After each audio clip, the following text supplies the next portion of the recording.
Assalamualaikum warahmatullahi wabarakatuh. Om Swastiastu, Shalom, Namo Buddhaya, Salam Kebajikan, Rahayu. Baik Bapak Ibu Guru hebat, perkenalkan kami dari kelompok 3 tentunya akan memaparkan terkait analisis kasus yang sudah kami laksanakan untuk pembelajaran berdiferensiasi di jenjang SMA. Tentunya kami dari kelompok 3 kelas 943 calon guru penggerak angkatan 9 Kabupaten Tabanan Provinsi Bali. Adapun 3 orang hebat yang mendampingi kami selama penyelesaian tugas-tugas di LMS, yaitu yang pertama Ibu Niwayan Ekayanti selaku fasilitator, Ibu Ana Agung Komiarusmini selaku pengajar praktik, dan Ibu Erni Sukanti selaku pengajar praktik.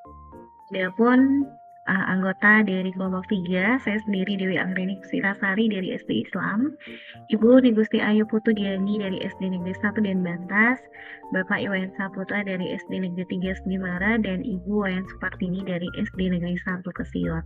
Seperti yang sudah kita pelajari di modul 2.1, yaitu terkait pembelajaran berdiferensiasi, serangkaian keputusan masuk akal atau Kaminsans yang dibuat oleh guru yang berorientasi kepada kebutuhan murid. Tomlinson 2000. Adapun ciri-ciri pembelajaran berdiferensiasi, yang pertama, tujuan pembelajaran jelas, yang kedua, guru mengetahui kebutuhan murid, yang ketiga, lingkungan nyaman yang mengundang murid belajar dengan bahagia, yang keempat, manajemen kelas yang efektif dan penilaian yang berkelanjutan. Adapun skenario pada kasus yang sudah kami analisis untuk pembelajaran berdiferensiasi di jenjang SMA, yaitu menceritakan tentang Ibu Derana yang merupakan seorang guru biologi SMA yang mengajar murid-murid kelas 10. Adapun tujuan pembelajarannya yaitu murid dapat menganalisis berbagai tingkat keanekaragaman hayati di Indonesia beserta ancaman dan pelestariannya.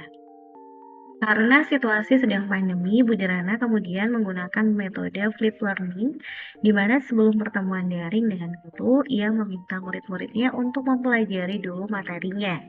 Bu Derana telah menyiapkan paparan tentang materi keanekaragaman hayati yang dapat diakses secara mandiri oleh murid-muridnya. Di dalam paparan ini, Bu Derana menjelaskan tentang konsep kunci dari keanekaragaman hayati dan tingkatannya, yaitu keanekaragaman ekosistem, keanekaragaman spesies, keanekaragaman genetik. Ibu Derana juga menyediakan beberapa sumber belajar yang berkaitan dengan wilayah kritis keanekaragaman hayati di Indonesia. Sumber yang ia sediakan misalnya artikel dari koran, video-video dari Kehati, keanekaragaman hayati, WWF, Greenpeace, yang diambil tentunya dari internet. Untuk membantu murid-muridnya belajar mandiri, Bu Derana menyiapkan beberapa pertanyaan pemandu. Setelah tahapan belajar mandiri, murid-murid kemudian diminta mengikuti kuis tertulis dengan pertanyaan terbuka, di mana setiap murid akan diminta untuk memberikan umpan balik terhadap jawaban dari temannya. Ibu Derana memastikan setiap anak mendapatkan umpan balik dari temannya. Ibu Derana lalu meminta murid membuat jurnal refleksi yang harus dilengkapi sebelum mereka masuk ke tahapan pembelajaran sinkron melalui pertemuan Google Meet. Dalam tahap forum diskusi sinkronus, guru memberikan pertanyaan pemantik untuk memulai. Pertanyaan-pertanyaan tersebut diantaranya, yang pertama, tingkatan keanekaragaman hayati mana yang paling penting dilindungi terlebih dahulu? Mengapa? Kapan terancamnya keanekaragaman hayati ekosistem dapat mengancam keanekaragaman hayati spesies dan genetik? Mengapa? Dan terakhir, pertanyaan-pertanyaan lainnya yang dapat memperkaya materi dan pemahaman murid akan konsep. Selama proses diskusi daring, Ibu Derana mengamati jawaban-jawaban murid untuk mengetahui apakah ada miskonsepsi yang dimiliki murid atau apakah ada murid-murid yang tampak belum paham. Di akhir diskusi, Bu Derana memberikan murid tantangan untuk membuat paket info digital yang mengidentifikasi ancaman pada satu lokasi di wilayah Indonesia yang membawa dampak negatif bagi 3 tingkatan keanekaragaman hayati sekaligus berikut rekomendasi penanganannya. Budrana memperkenankan murid memilih sendiri lokasinya berdasarkan kasus yang nyata terjadi di Indonesia. Bentuk paket info digital pun bebas sesuai kenyamanan murid, misalnya video singkat, poster digital, situs web, rekaman suara, dan sebagainya. Asalkan semua informasi yang disajikan sesuai dengan rubrik penilaian yang diberikan dan telah didiskusikan bersama. Murid kemudian bekerja secara mandiri berdasarkan tenggat waktu yang telah disediakan. Selama murid-murid bekerja, Budrana juga menyediakan slot-slot waktu tertentu untuk bertemu dengan beberapa murid yang berdasarkan hasil penilaiannya masih memerlukan bantuan. Di dalam slot waktu khusus ini, Budrana menjelaskan kembali konsep-konsep serta memberikan banyak contoh. Berikut adalah analisis kasus Budrana pada jenjang SMA yang sudah kami analisis. Yang pertama, apakah kebutuhan belajar murid yang berusaha dipenuhi oleh guru tersebut? Kebutuhan belajar murid yang berusaha dipenuhi oleh Ibu Derana yang pertama kesiapan belajar murid, yang kedua minat belajar murid, dan yang ketiga profil belajar murid atau gaya belajar murid. Pertama, kesiapan belajar murid. Bu Derana menyiapkan pertanyaan pemandu di forum diskusi mandiri siswa dan memberikan pertanyaan sebelum dimulai pembelajaran. Yang kedua adalah minat belajar murid. Budrana memberikan tantangan siswa tugas dalam bentuk paket info digital, bebas memilih sesuai kenyamanan murid, misalnya video singkat, poster digital, situs web, rekaman suara, dan sebagainya. Yang ketiga adalah profil belajar murid atau gaya belajar murid. Budrana menyediakan beberapa sumber belajar yang berkaitan, yaitu yang pertama artikel dari koran untuk memfasilitasi murid dengan tipe belajar visual. Yang kedua, video-video dari Kehati, Keanekaragaman Hayati, dan WWF untuk memfasilitasi siswa dengan tipe belajar auditori. Pertanyaan yang kedua, bagaimana cara guru tersebut menentukan kebutuhan belajar murid? Cara Budrana menentukan kebutuhan belajar muridnya, yang pertama adalah kesiapan belajar. Budrana menyiapkan anak untuk belajar terlebih dahulu sebelum pembelajaran, agar memiliki kemampuan atau pengetahuan awal berkaitan tingkat keanekaragaman hayati di Indonesia. Budrana menyiapkan paparannya dapat diakses secara mandiri oleh murid-muridnya. Harapannya Budrana murid dapat belajar dengan gaya belajar mereka masing-masing. Untuk membantu murid-muridnya belajar mandiri, Budrana menyiapkan beberapa pertanyaan pemandu. Setelah tahapan belajar mandiri, murid-murid kemudian diminta mengikuti kuis tertulis dengan pertanyaan terbuka di mana setiap murid akan diminta untuk memberikan umpan balik terhadap jawaban temannya.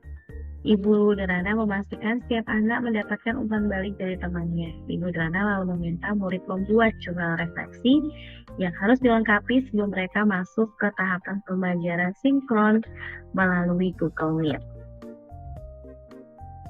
Cara Budrana menentukan kebutuhan belajar muridnya yang kedua adalah minat belajar. Minat belajar murid berbeda sehingga Budrana meminta anak untuk memilih hasil tugas yang diberikan sesuai minatnya.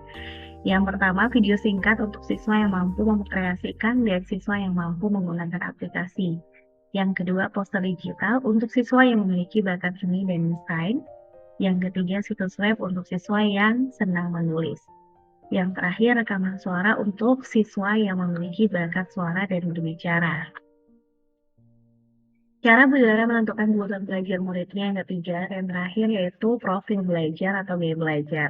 Budrana menyediakan beberapa sumber belajar berkaitan dengan materi sehingga dapat dipenuhi. Yang pertama, artikel dari koran untuk memfasilitasi siswa dengan tipe belajar visual. Yang kedua, video-video dari Kehati, Keanekaragaman Hayati, WWF untuk memfasilitasi siswa dengan tipe belajar auditori. Yang ketiga, strategi pembelajaran berdiferensiasi apa yang digunakan? Strategi pembelajaran berdiferensiasi yang digunakan Budrana ada tiga. Yang pertama, diferensiasi konten. Yang kedua, diferensiasi proses. Dan yang ketiga, diferensiasi produk. Diferensiasi konten yaitu apa yang kita ajarkan kepada murid. Konten dapat dibedakan sebagai tanggapan terhadap kesiapan minat dan profil belajar murid maupun kombinasi dari ketiganya. Guru perlu menyediakan bahan dan alat sesuai dengan kebutuhan belajar murid. Yang kedua adalah diferensiasi proses. Diferensiasi proses mengacu pada bagaimana murid akan memahami atau memaknai apa informasi atau materi yang dipelajari. Cara melakukannya, yang pertama kegiatan berjenjang, kedua pertanyaan pemandu atau tantangan yang perlu diselesaikan, yang ketiga membuat agenda individual untuk murid, yang keempat memvariasikan lama waktu dalam murid menyelesaikan tugas, yang terakhir mengembangkan kegiatan bervariasi. Yang terakhir adalah diferensiasi produk. Diferensiasi produk yaitu hasil pekerjaan atau unjuk kerja yang harus ditunjukkan murid kepada kita, seperti karangan, pidato, rekaman, diagram, atau sesuatu yang ada wujudnya. Produk yang diberikan meliputi pertama memberikan tantangan dan keragaman atau variasi. Yang kedua memberikan murid pilihan bagaimana mereka dapat mengekspresikan pembelajaran yang diinginkan. Yang pertama, diferensiasi konten. Ibu Drana juga menyediakan beberapa sumber belajar yang berkaitan dengan wilayah kritis dan keragaman hayati di Indonesia. Sumber yang ia sediakan misalnya artikel dari koran dan video-video. Yang kedua adalah diferensiasi proses. Ibu Drana memberikan pertanyaan-pertanyaan menarik untuk menggali pengetahuan murid di antaranya. Pertama, tingkatan keanekaragaman hayati mana yang paling penting dilindungi terlebih dahulu? Mengapa? Yang kedua, kapan terancamnya keanekaragaman hayati ekosistem dapat mengancam keanekaragaman hayati spesies dan genetik? Mengapa? Bu Drana memperkenankan murid memilih sendiri lokasi berdasarkan kasus yang nyata terjadi di Indonesia sehingga jawabannya menyesuaikan lokasi yang dipilih. Yang ketiga adalah diferensiasi produk. Bu Drana memberikan murid tantangan untuk membuat paket info digital yang mengidentifikasi ancaman pada satu lokasi di wilayah Indonesia. Murid dapat memilih produk yang dihasilkan sesuai dengan minat mereka. Yang terakhir, bagaimana guru tersebut melakukan penilaian? Yang pertama adalah assessment for learning. Penilaian dilakukan selama proses pembelajaran berlangsung dan biasanya digunakan sebagai dasar untuk melakukan perbaikan proses belajar mengajar. Assessment for learning terlihat selama murid-murid bekerja, Bu Drana menyediakan slot waktu tertentu untuk bertemu dengan beberapa murid yang berdasarkan hasil penilaiannya masih memerlukan bantuan. Di dalam slot waktu khusus ini, Bu Drana menjelaskan kembali konsep-konsep serta memberikan banyak contoh. Yang kedua, assessment as learning. Penilaian yang dilakukan selama proses pembelajaran berlangsung. Assessment as learning terlihat selama proses diskusi daring. Ibu Drana mengamati jawaban-jawaban murid untuk mengetahui apakah ada miskonsepsi yang dimiliki murid atau apakah ada murid-murid yang tampak belum paham. Assessment of learning, penilaian yang dilakukan setelah proses pembelajaran selesai.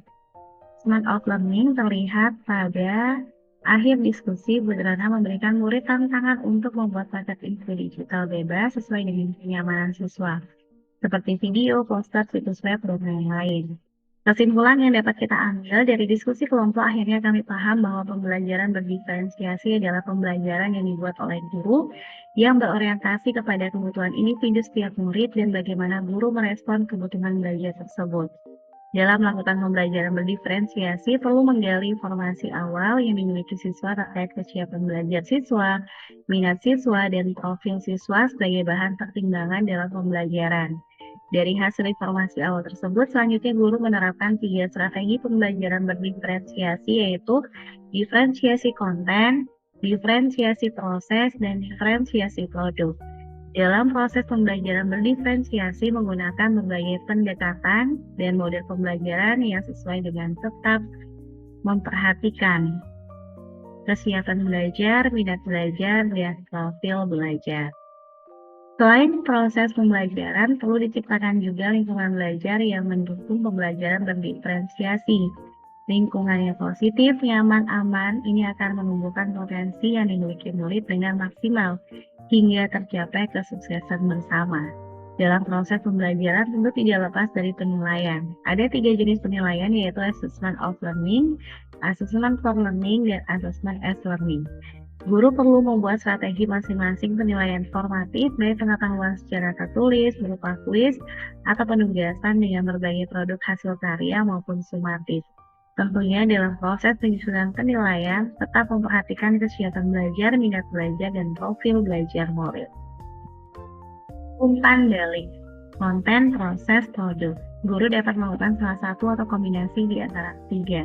Yang pasti pertimbangan utamanya haruslah tentang sejauh mana diferensiasi yang kita pilih tersebut dapat memenuhi kebutuhan murid dan mencapai tujuan pembelajaran yang telah ditentukan, bukan sekedar memuaskan checklist penerapan atas ketiganya. Penguatan di sini ada dua. Yang pertama, diferensiasi tidak berarti bahwa guru harus dapat memenuhi kebutuhan semua individu setiap saat atas setiap waktu. Namun, guru diharapkan dapat menggunakan berbagai pendekatan belajar sehingga sebagian besar murid menemukan pembelajaran yang sesuai dengan kebutuhan mereka. Penguatan yang kedua yaitu mulailah melakukan diferensiasi pembelajaran dengan kecepatan yang nyaman bagi kita.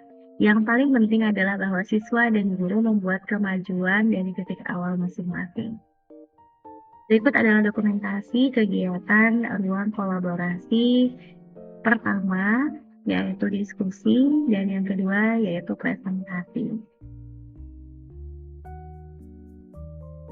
Baik, demikian pemaparan kami dari kelompok 3, kelas 943, calon guru penggerak angkatan 9 Kabupaten Tabanan, Provinsi Bali. Semoga bisa bermanfaat untuk Bapak Ibu guru hebat dimanapun berada. Matur suksema. Om Santi Santi Santi Om. Wassalamualaikum warahmatullahi wabarakatuh. Salam bahagia untuk kita semua.